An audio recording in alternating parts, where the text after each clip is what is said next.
जय श्री हरि। हर हर महादेव। आप सभी का दिन शुभ और मंगलमय हो। प्रिय श्रोताओं, आइए सुनते हैं फाल्गुन मास महात्म्य का आज का अध्याय। धर्मराज युधिष्ठिर को आगे की कथा सुनाते हुए श्री व्यास जी कहते हैं, पूर्व काल में त्रेता युग आने पर भगवान विष्णु का अंश सूर्य वंश में रघुवंश शिरोमणि कमल नयन श्री रामचंद्र जी के रूप में अवतरित हुआ। भगवान श्री राम और लक्ष्मण जी अभी कागपक्षधारी बालक ही थे। तभी पिताजी की आज्ञा से वे विश्वामित्र के अनुगामी हो गए। राजा दशरथ ने यज्ञ की रक्षा करने के लिए उन अपने दोनों कुमारों को विश्वामित्र जी की सेवा में सौंप दिया था। वे दोनों वीर धनुष और बाण धारण करके अपने पिता की आज्ञा का पालन करने के लिए चल पड़े। रास्ते में जाते हुए उन दोनों भाइयों के सामने ताड़का नामक वाली राक्षसी विघ्न डालने के लिए आ खड़ी हुई। तब विश्वामित्र मुनि की आज्ञा से श्री रामचंद्र जी ने ताड़का को मार डाला। विश्वामित्र जी ने रामचंद्र जी को धनुर्वेद विद्या का उपदेश भी दिया। रघुनाथ जी के चरणों के स्पर्श से शिला रूप धारिणी अहिल्या, जो कि देवराज इंद्र के साथ संयोग होने के कारण श्राप मिलने की वजह से पत्थर हो गई थी, पुनः गौतम वधु के रूप में प्रकट हो गई। उसका उद्धार हो गया। विश्वामित्र जी का यज्ञ आरंभ होने पर रघुनाथ जी ने मारीच को मार भगाया और सुबाहु को अपने उत्तम बाणों से मौत के घाट उतार दिया। उन्होंने राजा जनक के घर में रखे हुए महादेव जी के धनुष को भी तोड़ डाला और फिर अयोनिजिता सीता जी के साथ विवाह किया। जब वे अयोध्या को लौटने लगे तब रास्ते में परशुराम जी उन्हें मिले। उन्हें जीतकर श्री रामचंद्र जी सीता जी के साथ घर आ गए। इसके बाद 27वें वर्ष की आयु में जब श्री रामचंद्र जी को युवराज पद दिया जाने लगा, तब कैकेयी ने राजा दशरथ से 2 वर मांगे। उनमें से एक वर के द्वारा यह मांगा गया कि श्री राम जटा धारण करके 14 वर्षों के लिए वन में चले जाएं, और दूसरे वर से उन्होंने यह मांग लिया कि भरत युवराज पद के अधिकारी हो जाएं। कैकेयी भोली भाली थी, उसने मंथरा के बहकाने से ऐसा वर मांगा था। राजा दशरथ ने भी जानकी और लक्ष्मण जी के साथ श्री रामचंद्र जी को वनवास दे दिया। श्री रामचंद्र जी 3 रात तक केवल जल पीकर ही रहे।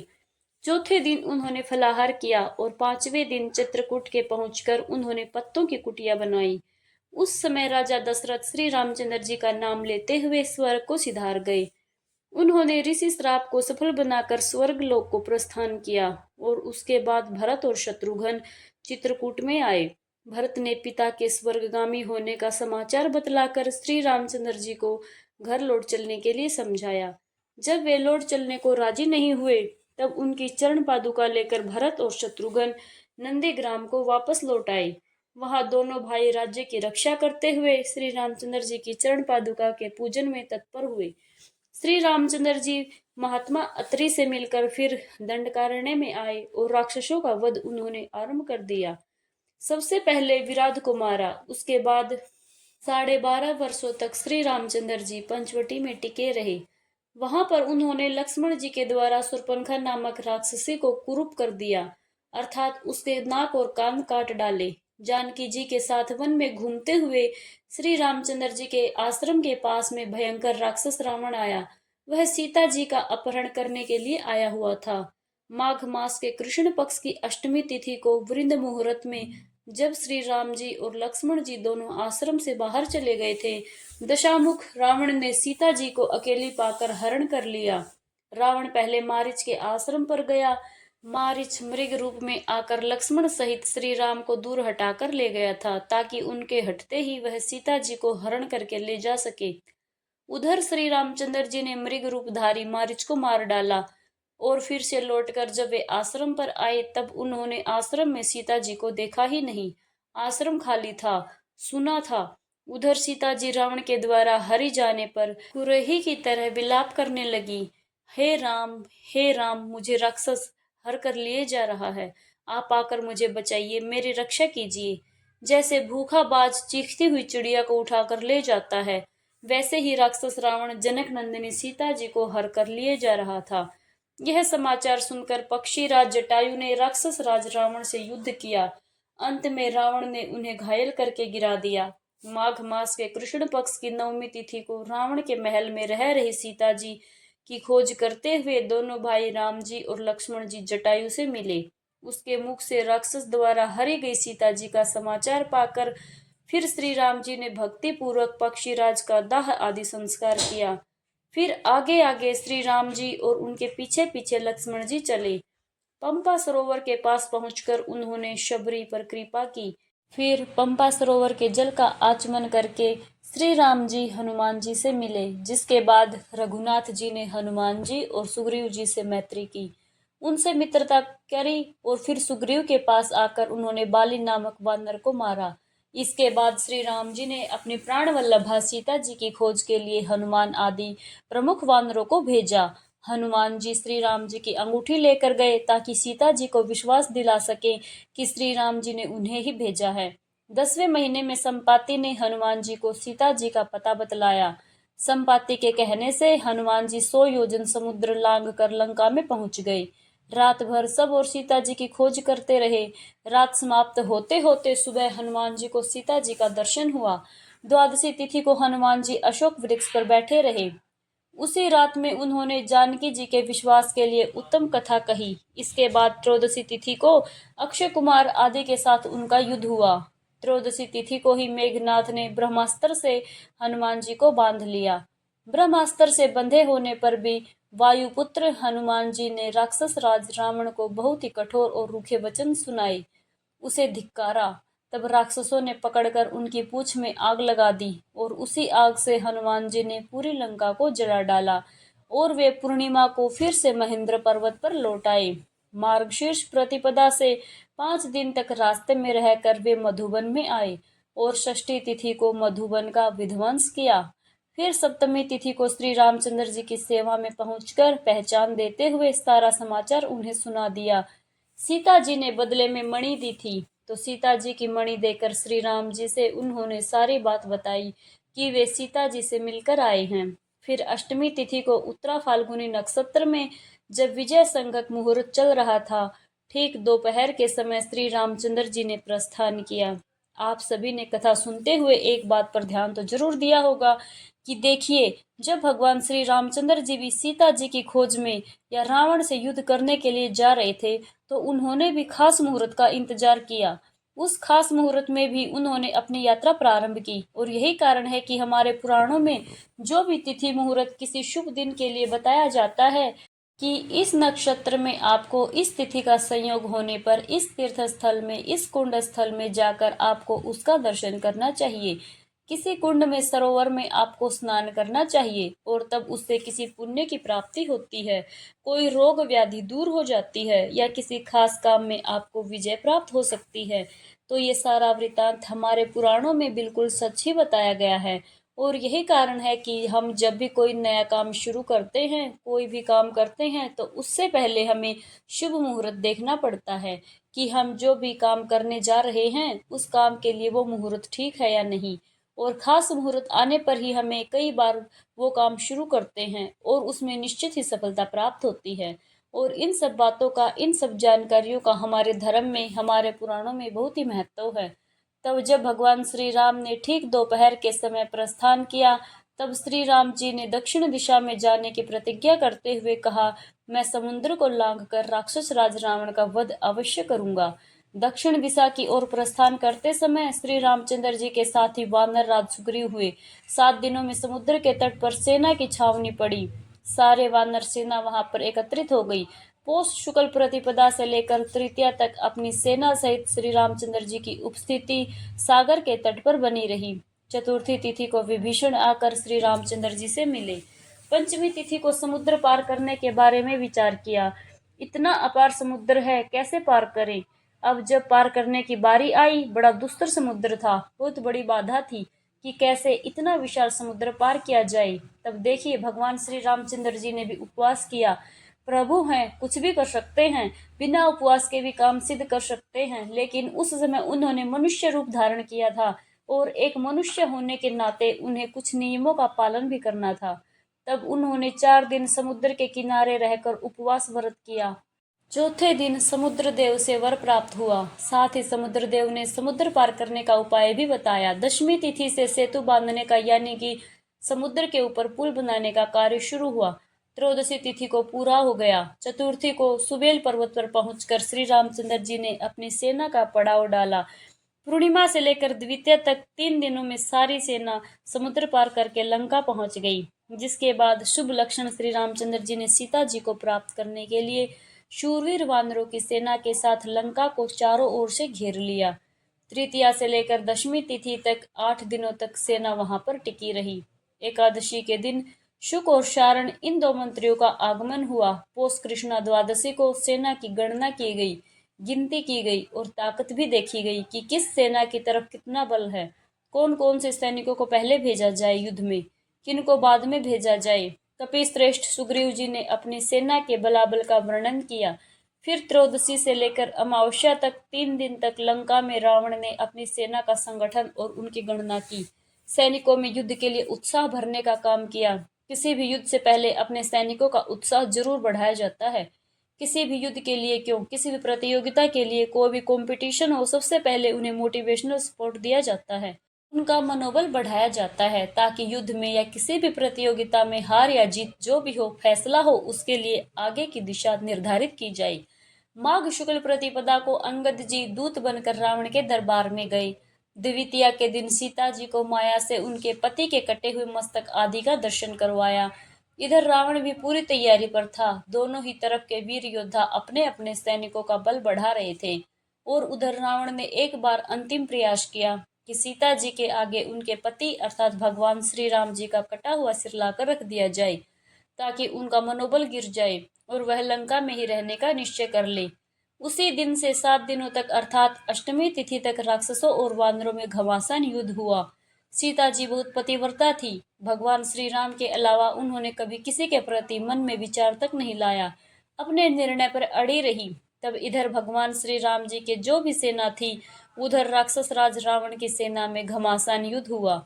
माघ शुक्ल नवमी की रात में मेघनाथ ने युद्ध करके श्री राम और लक्ष्मण जी को नागपाश में बांध लिया। इससे सब कपीश्वर व्याकुल और हताश हो गए। सारी वानर सेना परेशान हो गई। तब वायु के उपदेश से श्री रघुनाथ जी ने गरुड़ देव का स्मरण किया। दशमी तिथि को गरुड़ जी नागपाश से छुड़ाने के लिए आए। फिर माघ शुक्ल एकादशी से लेकर 2 दिन तक फिर युद्ध बंद रहा। इतने दिन तक 2 दिन तक विराम रहा। द्वादशी तिथि को हनुमान जी ने धूम्राक्ष और त्रयोदशी को उन्होंने ही अकंपन का वध किया। माघ शुक्ल चतुर्दशी से लेकर कृष्ण पक्ष की प्रतिपदा तक 3 दिनों में नील ने प्रस्थ का वध कर दिया। माघ कृष्ण द्वितीया से लेकर चतुर्थी तक 3 दिनों में श्री रामचंद्र जी ने तुमुल युद्ध करके रावण को रणस्थल से मार भगाया। पंचमी से अष्टमी तिथि तक रावण द्वारा जगाया हुआ कुंभकर्ण 4 दिन तक केवल भोजन ही करता रहा। उठने के बाद उसे भोजन जरूरी था। उसके बाद नवमी तिथि से लेकर 4 दिन तक लगातार कुंभकर्ण ने युद्ध किया और बहुत से वानरों को खा डाला। इसके बाद अंत में वह भी भगवान श्री राम के हाथों मारा गया। अमावस्या के दिन लंका में उसके लिए शोक मनाया गया। फाल्गुन शुक्ल प्रतिपदा से लेकर चतुर्थी तक 4 दिनों में नरंतक आदि 5 राक्षस मारे गए। पंचमी से सप्तमी तक 3 दिनों में अतिकाय का वध हुआ। अष्टमी से द्वादशी तक 5 दिनों में निकुंभ और कुंभ मारे गए। फिर 4 दिनों में मकराक्ष का वध हुआ। फाल्गुन कृष्ण द्वितीया के दिन मेघनाथ पराजित हुआ। तीज से लेकर सप्तमी तक 5 दिन दवा आदि लाने की व्यग्रता के कारण युद्ध बंद रहा। अष्टमी को दुर्बुद्धि रावण ने शोक के कारण मायामयी मैथिली का वध कर दिया। इसके बाद श्री रामचंद्र जी ने सेना के द्वारा पूर्णतः इसका निश्चय किया। फिर त्रयोदशी से 5 दिनों में लक्ष्मण जी ने विख्यात बल और पराक्रम वाले मेघनाथ को युद्ध में मार डाला। चतुर्दशी को रावण ने युद्ध बंद करके यज्ञ की दीक्षा ली। फिर अमावस्या के दिन वह युद्ध करने के लिए निकला। चैत्र शुक्ल प्रतिपदा से लेकर 5 दिन तक रावण लगातार युद्ध करता रहा। इस युद्ध में बहुत से राक्षस मारे गए। फिर 3 दिनों तक रावण के रथ घोड़े आदि मारे गए। चैत्र शुक्ल नवमी को लक्ष्मण जी को शक्ति लगी। तब श्री रामचंद्र जी ने क्रोध में भरकर दशमुख रावण को खदेड़ दिया। फिर विभीषण की सलाह से हनुमान जी लक्ष्मण जी के लिए औषधि लाने के लिए द्रोणाचल पर्वत पर गए और वहां से संजीवनी बूटी लाकर, जिसे विशल्या भी कहते हैं, उन्होंने लक्ष्मण जी को पिलाई। दसवीं तिथि के दिन युद्ध बंद रहा। रात में राक्षसों ने फिर युद्ध प्रारंभ कर दिया। एकादशी के दिन श्री रामचंद्र जी के पास मातली नामक सारथी के साथ देवराज इंद्र का रथ आ पहुंचा। चैत्र शुक्ल द्वादशी से लेकर कृष्णा चतुर्दशी तक श्री रामचंद्र जी ने रावण को मार डाला। अमावस्या के दिन रावण आदि राक्षसों के दाह संस्कार हुए। इस तरह घोर युद्ध होने पर श्री रामचंद्र जी को अंत में विजय प्राप्त हुई। माघ शुक्ल द्वितीया से लेकर चैत्र कृष्ण चतुर्दशी तक 87 दिन के संग्राम में केवल 15 दिन ही युद्ध बंद रहा। बाकी दिनों तक अर्थात 72 दिन तक युद्ध लगातार चलता रहा। वैशाख शुक्ल प्रतिपदा को श्री रामचंद्र जी रणभूमि में ही रहे। द्वितीया के दिन उन्होंने विभीषण का लंका के राज्य पर अभिषेक किया। तृतीया को सीता जी की शुद्धि हुई और देवताओं ने आशीर्वाद दिया। इस प्रकार श्री रामचंद्र जी राक्षसों द्वारा कष्ट में डाले गई परम पवित्र जानकी जी को बड़े प्रेम से ग्रहण करके वहां से वापस लौटे। वैशाख की चतुर्थी को श्री रामचंद्र जी पुष्पक विमान पर बैठे और आकाश मार्ग से अयोध्यापुरी की ओर चल दिए। 14वां वर्ष पूरा होने पर वैशाख शुक्ल पंचमी को श्री रामचंद्र जी अपने दल बल के साथ भारद्वाज आश्रम में आकर रहे। फिर षष्ठी को पुष्पक विमान से वे नंदीग्राम में आए। सप्तमी में अयोध्या के राज्य पर रघुनाथ जी का अभिषेक हुआ। 14 महीने 10 दिन तक सीता जी को राम से अलग रावण के घर में रहना पड़ा। 14 वर्ष के बाद श्री राम जी ने अयोध्यापुरी में प्रवेश किया। उस समय रावण का गर्व चूर करने वाले श्री रामचंद्र जी बहुत प्रसन्न थे। उन्होंने अपने भाइयों के साथ 11,000 वर्षों तक राज्य किया। राज्य का पालन करने के बाद वे सबके साथ परम धाम में चले गए। राम राज्य में सभी लोग बहुत प्रसन्न रहते थे। सभी धन धान्य से संपन्न और पुत्र पौत्रों से भरे पूरे थे। बादल इच्छा के अनुसार पानी बरसाते थे। अन्न की उपज कई गुना अधिक होती थी। गाय घड़े भर भर कर दूध देती थी और वृक्षों में सदा फल लगे रहते थे। श्री रामचंद्र जी के राज्य में किसी को कोई भी रोग दुख शोक आदि नहीं सताता था। सभी पुरुष माता पिता की आज्ञा मानने वाले थे और उनकी भक्ति सेवा करने वाले होते थे। ब्राह्मण सदा वेद पाठ में लीन रहते थे। क्षत्रिय ब्राह्मणों की सेवा करते और वैश्य लोग ब्राह्मणों और गौवों में सदा भक्ति रखते थे। उस समय वर्ण संकरता और कर्म संकरता का नाम भी नहीं सुना जाता था। सभी बराबर थे। कोई भी स्त्री बांझ, दुर्भाग्यवती, काकवंधिया, मृतवत्सा अथवा विधवा नहीं होती थी। सधवा स्त्री को कभी विलाप नहीं करना पड़ता था। कोई भी माता पिता और गुरु की अवहेलना नहीं करते थे, उनका अपमान नहीं करते थे। प्रत्येक मनुष्य पुण्यकर्ता और बड़े बूढ़ों की आज्ञा नहीं टालता था। कोई दूसरे की भूमि पर भी अधिकार नहीं जमाते थे। सभी पराई स्त्रियों से विमुख रहते थे। उन सभी को सम्मान देते थे। कोई मनुष्य परनिंदक, दरिद्र, रोगी, चोरी, जुआरी या शराबी पापी नहीं था। सोना चुराने वाला, गुरु पत्नी गमन करने वाला, ब्रह्म हत्या, स्त्री हत्या और बाल हत्या करने वाला तथा झूठ बोलने वाला एक भी मनुष्य भगवान श्री राम जी के राज्य में नहीं था। इसलिए वहां पर राम राज्य था। यही राम राज्य की पहचान होती है। कोई किसी की जीविका नष्ट नहीं करता था। झूठी गवाही कोई नहीं देता था।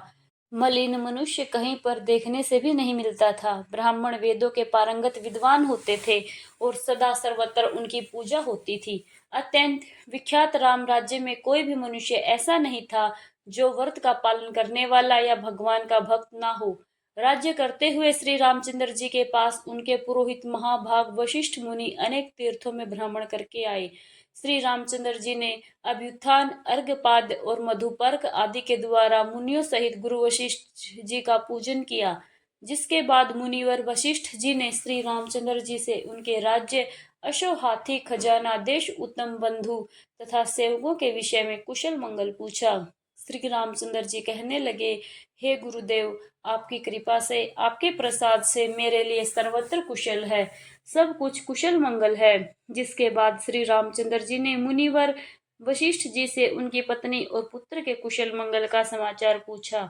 तब वशिष्ठ जी ने भूमंडल में जिन जिन क्षेत्रों, तीर्थों और देवालयों का दर्शन किया था, उन सब की चर्चा करते हुए सर्वत्र अपना कुशल मंगल बतलाया। इससे कमल नयन भगवान श्री रामचंद्र जी बड़े विस्मित हुए और वशिष्ठ जी से उत्तमोत्तम तीर्थ का महात्म्य पूछने लगे। तब वशिष्ठ जी ने जिन जिन तीर्थों का दर्शन किया था, जिन जिन तीर्थों की यात्रा की थी, उसका क्रमशः वृत्तांत भगवान श्री राम जी को सुनाना प्रारंभ किया, जिसका वर्णन आप सब अगले अध्याय में सुनिएगा। यह था फाल्गुन मास महात्म्य का आज का अध्याय। अब सुनिए सीता माता नित्य नेम की कहानी। इस कहानी को सीता माता कहती थी और प्रभु श्री राम सुना करते थे।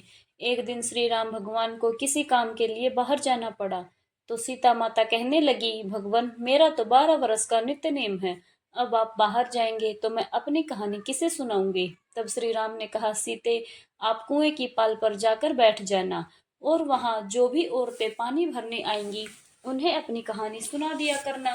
तब सीता माता कुएं की पाल पर जाकर बैठ गई। तभी एक स्त्री आई।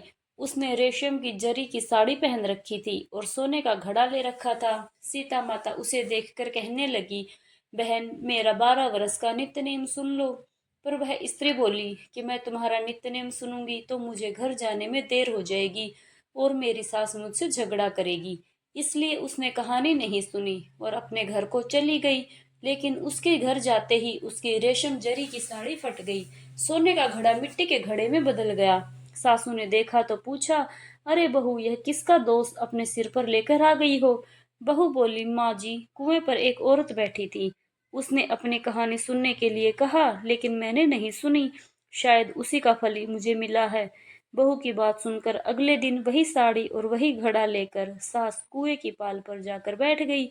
सास को वहीं पर सीता माता बैठी मिली तो माता सीता ने कहा, बहन, मेरी कहानी सुन लीजिए। सास बोली, एक बार छोड़, मैं तो 4 4 बार तेरी कहानी सुनूंगी। तब सीता माता बोली, राम आए लक्ष्मण आए, देश के पुजारी आए, नित्य नेम का नेम लाए। आओ राम बैठो राम, तपी रसोई जीमो राम, माखन मिश्री खाओ राम, दूध बताशा पियो राम, सूत के पलका मोठो राम, शाल दुशाला पोठो राम, शाल दुशाला पोठो राम, शाल दुशाला ओढ़ो राम। जब बोलू राम ही राम, राम सवारे सबके काम, खाली घर भंडार भरेंगे, सबका बेड़ा पार करेंगे। कहानी सुनकर सास बोली, बहन, कहानी तो बहुत अच्छी लगी। फिर कहानी सुनकर सास घर चली गई और उसकी साड़ी फिर से रेशम जरी की बन गई। मिट्टी का घड़ा फिर से सोने के घड़े में बदल गया। बहू ने देखा तो कहने लगी, सासू माँ, आपने यह सब कैसे किया।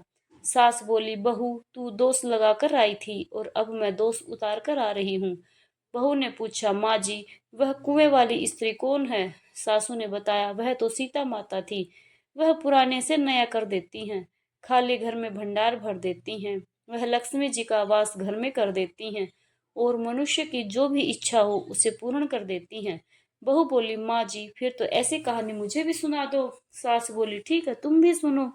फिर सास ने कहानी शुरू की। राम आए लक्ष्मण आए, देश के पुजारी आए, नित्य नेम का नेम लाए।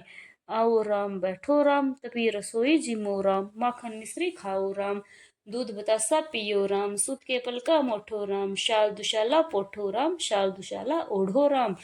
जब बोलू राम ही राम, राम समारे सबके काम, खाली घर भंडार भरेंगे, सबका बेड़ा पार करेंगे। बोलो श्री राम, जय राम, जय जय राम। कहानी सुनकर बहू बोली, माँ जी, कहानी तो बहुत अच्छी है। सासू ने कहा, ठीक है, अब से हम इस कहानी को रोज किया करेंगे। अब सास बहू रोज सवेरे उठती, नहाती धोती और पूजा करने के बाद नित्य नेम की सीता माता की कहानी कहती। एक दिन की बात है, उनके यहाँ पड़ोस की एक औरत आई और बोली, बहन, जरा सी आंच तो देना। बहू बोली कि आंच तो अभी हमने जलाई ही नहीं है। पड़ोसन बोली, तो फिर तुम सुबह 4 बजे से उठकर क्या करती हो। तो उन्होंने कहा, हम तो सुबह सुबह उठकर पूजा करते हैं, फिर सीता माता की नित्य नेम की कहानी कहते हैं। पड़ोसन ने उनकी बात सुनकर कहा, सीता माता की कहानी कहने से तुम्हें क्या मिला। तब वे दोनों बोली, सीता माता की कहानी कहने से घर में भंडार भर जाते हैं, सारे काम पूर्ण हो जाते हैं, मन की इच्छा भी पूरी होती है। पड़ोसन ने कहा, बहन, अगर ऐसा है तो फिर मुझे भी कहानी सुना दो। तब बहू बोली, ठीक है, तुम भी सुनो। राम आए लक्ष्मण आए, देश के पुजारी आए, नित्य नेम का नेम लाए। आओ राम बैठो राम, तपी रसोई जीमो राम, माखन मिश्री खाओ राम, दूध बताशा पियो राम, सूत के पलका मोठो राम, शाल दुशाला पोठो राम, शाल दुशाला ओढ़ो राम। जब बोलू राम ही राम, राम संवारे सबके काम, खाली घर भंडार भरेंगे, सबका बेड़ा पार करेंगे। श्री राम, जय राम, जय जय राम। पड़ोसन ने इस कहानी को सुना तो कहने लगी, बहन, कहानी तो बहुत अच्छी लगी। अब वह पड़ोसन भी नित्य नेम सीता माता की कहानी कहने लगी। कहानी कहने से सीता माता ने पड़ोसन के भी घर धन के भंडार भर दिए। देखते ही देखते अब तो पूरे मोहल्ले में नित्य नेम की कथा चल पड़ी और हर किसी की मनोकामना पूर्ण होने लगी। हे सीता माता, जैसे आपने उन सभी के भंडार भरे, वैसे ही हमारे भी भरना।